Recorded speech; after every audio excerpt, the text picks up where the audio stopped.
First of our top story, former External Affairs Minister and senior BJP leader Yashwant Sinha has given an exclusive and an explosive interview to India Today's Karan Thapar. Now, two big points from that exclusive interview. First up, declare the Pakistan High Commissioner Abdul Basit as persona non grata and send him back. And secondly, he says, call off the NSA talks. The question is Prime Minister Modi listening to his senior colleague? Yesterday it emerged that the Pakistan High Commissioner has invited top leaders of Hurriyat to meet with Mr. Sartaj Aziz in Delhi. Now, as you know, we abruptly called off Foreign Secretary level talks because the High Commissioner had met with Hurriyat. Many people now believe that this invitation to Hurriyat to meet Sartaj Aziz is actually not just defiance, it's a sort of slap in India's face from Pakistan.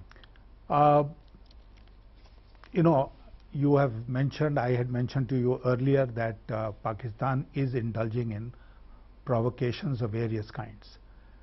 Look at the speech which their High Commissioner made in Delhi on the 14th of August, their Independence Day, and emphasized once again the centrality of the Jammu and Kashmir issue.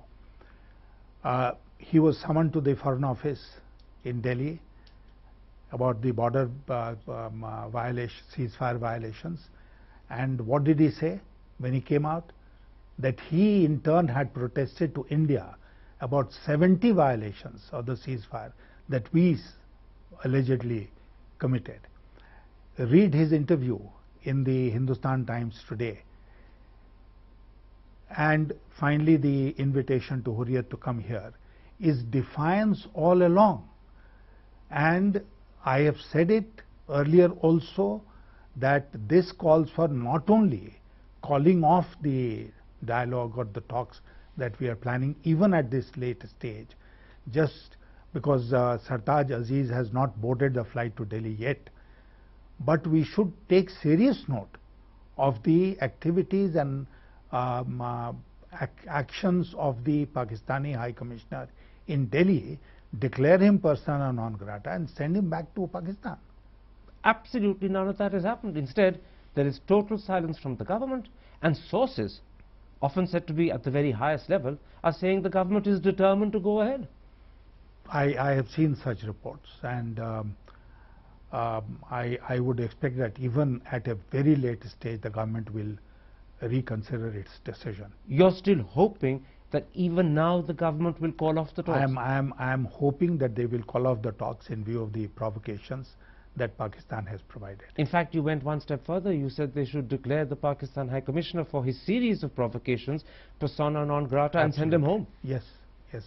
I am absolutely convinced such a person is not behaving diplomatically. He is behaving politically, and that's not part of his remit.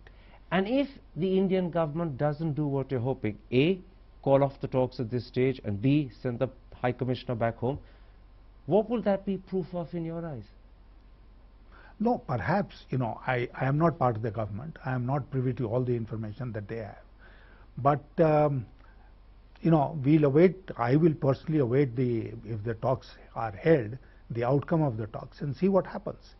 But then it will be in your eyes a weakness on India's part going into talks, not strength, not principle. Pakistan has misused every such opportunity.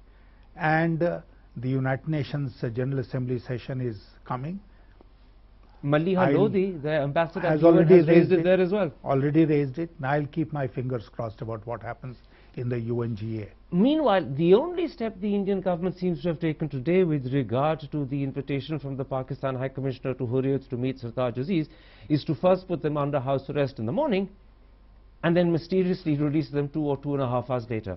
What do you make of that sort of flip-flop? Let's look at the next step of the government of India. You mean it could be even more perplexing and confusing? Let's see. So we're getting to a stage where you're actually bemused, befuddled, perplexed, but also deeply disconcerted and worried by the way the Indian government is handling and responding to things.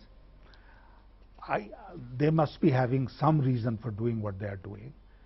I am not privy to that. But it's not apparent to anyone. But I would like to make this point to you very firmly that this is a complete departure from the line that Mr. Vajpayee had adopted. There is a complete departure from the line that the BJP had until last year.